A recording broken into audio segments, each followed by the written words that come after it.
So we're starting this week, Monday, with part 10. Ugh. So I've learned that this is a nefarious part. We've started by securing this side of part 10, and even though it's freaking ugly, and secured this part of the other side of part 10, which, once again, this is ugly. And now I think we should do the trifecta, the hat trick, whatever you want to call it. And we should secure the middle here because we're still flexible. This goes in and out. So I'm thinking let's secure the middle piece here, which will help with the seam work, pull this thing out, and then we can deal with that gap next. That's it, Bridge. We're all out. 1 minute to warp core breach. Okay, so we're... Separation sequence. Oh no, we're holding this together. It's drying. And we're watching Star Trek Generations and they're separating the saucer. Ah!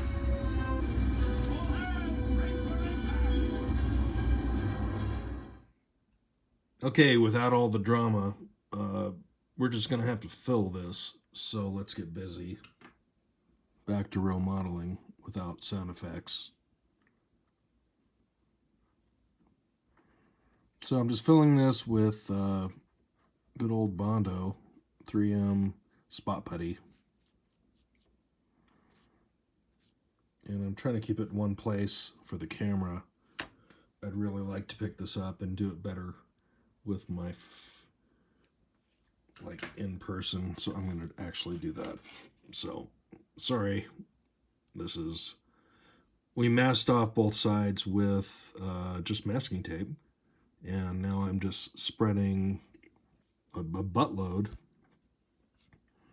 of putty, and there's it's a big gap here, so it's kind of how it looks now as I wipe my finger on the cloth.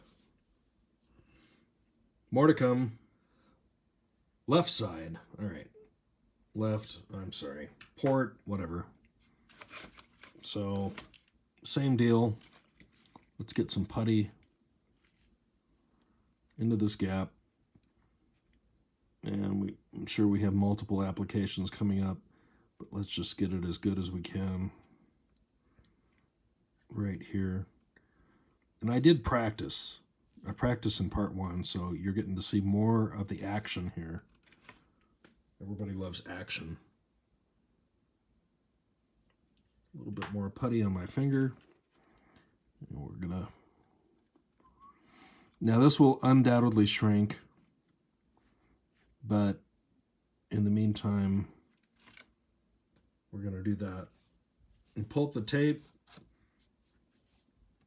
and see what we got. So let's try to cover this seam too right now. Not sure what's up with this putty here. We have kind of a substrate and a liquid going on.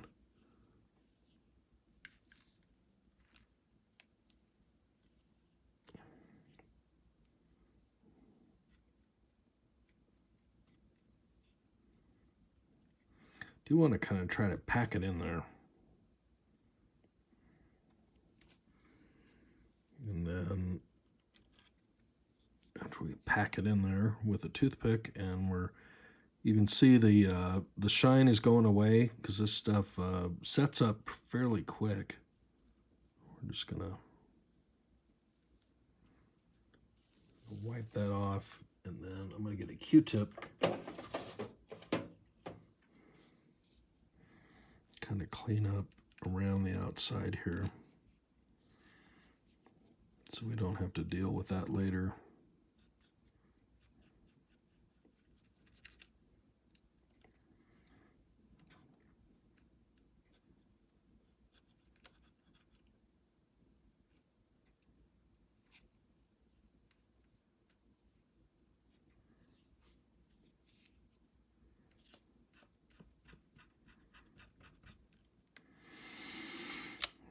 I need to get a knife in there.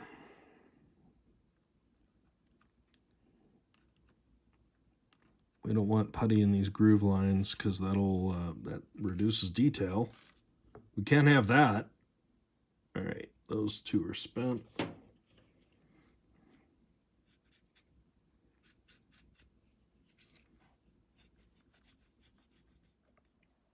So one of the things I thought I'd mention here is that I did pull the masking tape that was isolating these areas off a little bit early. I wanted to catch the putty before it got crackling hard and was kind of it's hard, but it's not like crackling hard. So I pulled it off pretty quick, and now we've got these beads of putty, which we can deal with once they get really hard.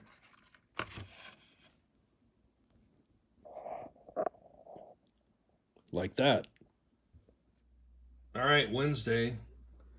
Time is ticking and we're not getting much done. At least that's how it feels to me. We're still trying to get part 10 puttied and filled in and photo etched. This is after 2 or 3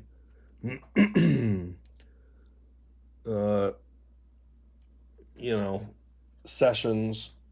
I'll call them sessions when we're lay the putty down, let it dry, sand it down, and then realize you got to do it again. So we're at probably 3 right now. And then if we go to the inside here, there's, part 10. This is still the BITCH. We're trying to get that seam, which really, it's separated. It's like it's attached here and in the middle and then over here. But in the middle, it was like totally flopping around. Excuse me. And so we added some glue in there. So that's where we are today. Welcome to Thursday, and we're still fighting with part 10. So I think we're to our 3rd or 4th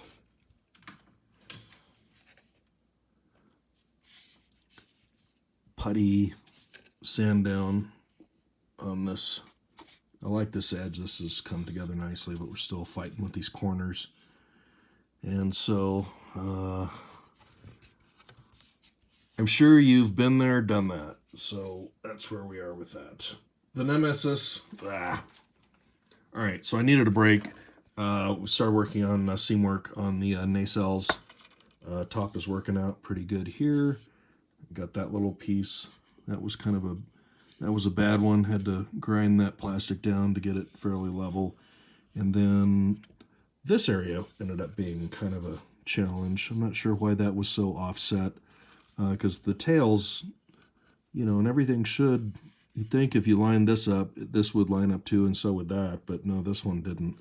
So anyways, we got a little putty action going here. Some of these little spots that we uncovered after we did some decent sanding were just little areas that just, we just need when we sand this, you'll see that there's not a lot of putty that sank, but it needed to be done. And then, just for fun, kind of getting back into lighting, which is a little more fun for me. Let's talk about this. This is the bottom of the primary hull here.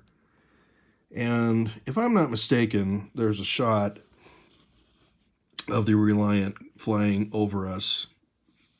The camera is underneath the hull, and it's going from front to back over us.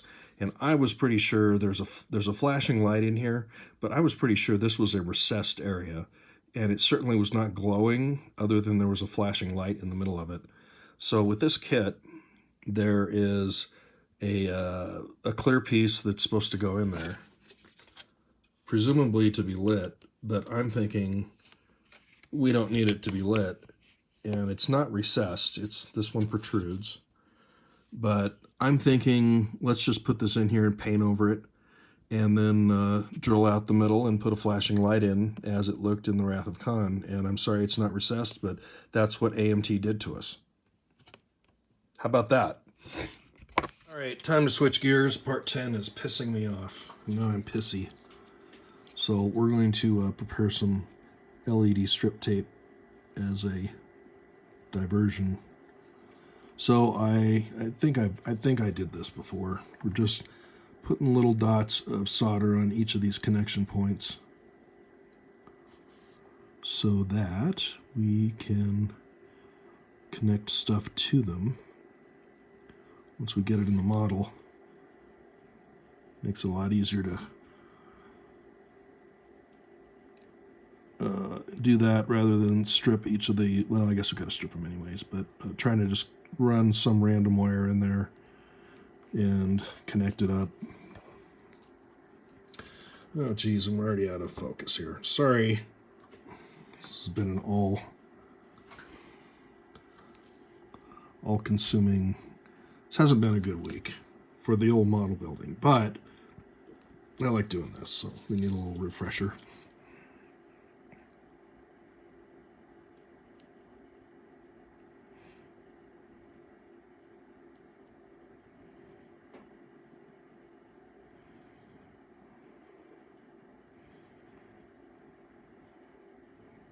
Come on. All right, let's grab it here.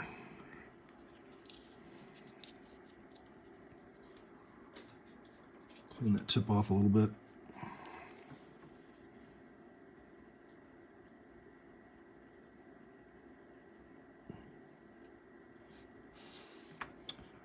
And then these two.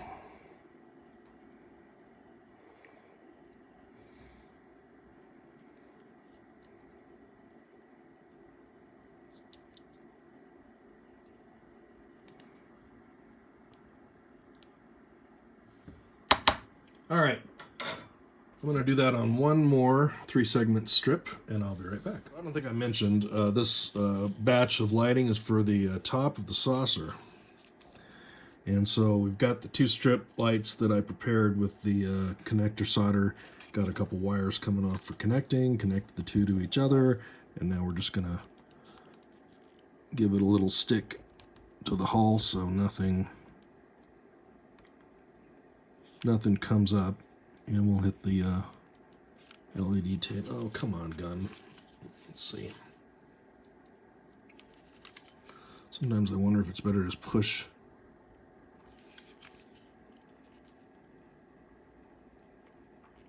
There we go. All right, so we'll just get a few dots of glue on here, so in case it ever decides it, the 3M stuff fails, we got it. We're taking care of this.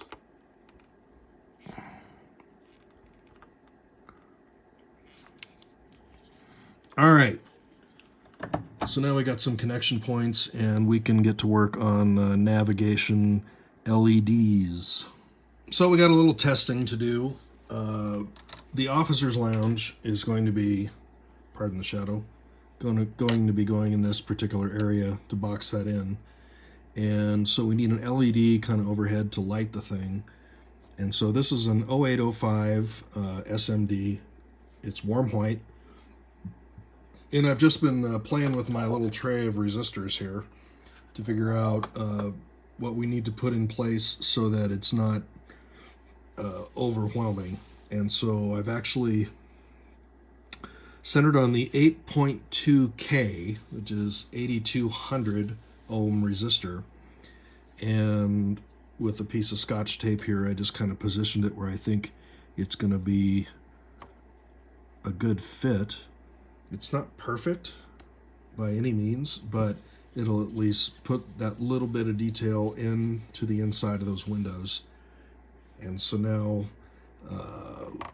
let's wire up the resistor in line and then get this connected to power. So let's wrap this thing up for this week.